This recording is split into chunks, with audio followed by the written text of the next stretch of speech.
Thekla McGinley, and I'm from Arkansas.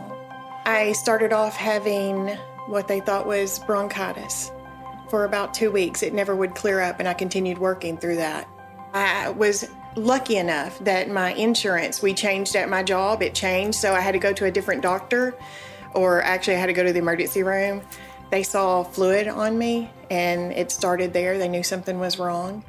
And it went into 3 months before I was diagnosed with pulmonary hypertension. It started off as maybe it's sleep apnea, maybe it's heartbreak syndrome. I actually had a doctor tell me that because I just lost my father too. And a big thing was laying in the hospital bed and them saying, your vitals are good, but your pressures are high and your BNP is high. And I said, well, just let me stand up and walk and see what happens because I can't breathe.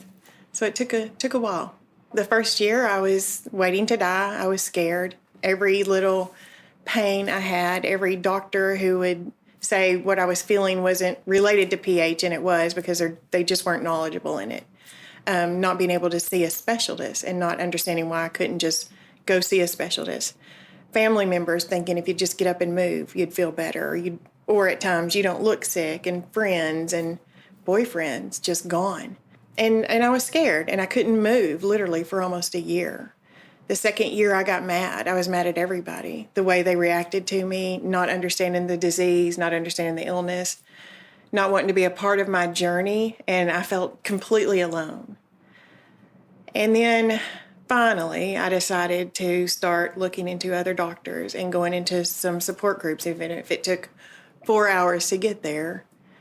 And I knew that what was going on with me, that there was a doctor somewhere who could help me. I know I can't be cured, but I knew I could have a little bit better life than what I was having.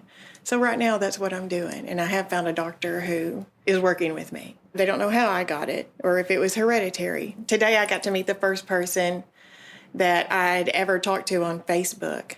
And so that was amazing because when you meet someone who has it, you know automatically that they know exactly what you've been going through and how other people have treated you and how family members have done. So it's been pretty interesting, but that was the best.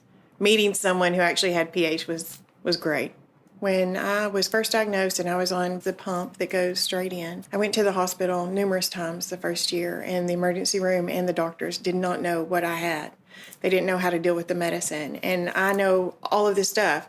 I know how to mix all of these drugs and put on me to save my life. And I know that you can't stop it. I knew that you couldn't add things, other medicines to it. And so it was surreal that a world-renowned hospital in Arkansas did not know about my disease that was rare, although they deal with so many, that there's not a specialist who can do that. If it wasn't for the knowledge of the internet and finding out about the disease and talking to other doctors online and people who helped, I don't know where I'd be. So the awareness is the most important thing, not just for regular people, but for the medical profession so much, and Congress. And I do my part there too. So all I've done right now is make sure that my congressman knows that I'm aware. He sent me a very nice letter. He's aware of the research grant that we're trying to get going. And, you know, they've said their door's open. And so hopefully I'll be visiting someone very soon because I have to be heard.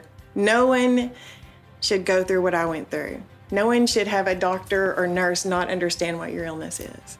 I used to go out all the time, and when I say go out, I was always visiting people, visiting other relatives. Dancing has always been a hobby, whether it's been Zumba or just going out and dancing even in my house. I miss that so much.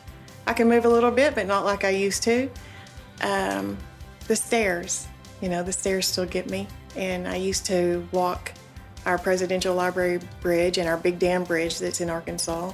It's about 3 miles, and so that's a goal I'm hoping to do again. So I miss the exercise, the strenuous exercise, and climbing Pinnacle Mountain. I'd like to do that again, but it'll be a while. My name is Thekla, and I am aware that I am rare.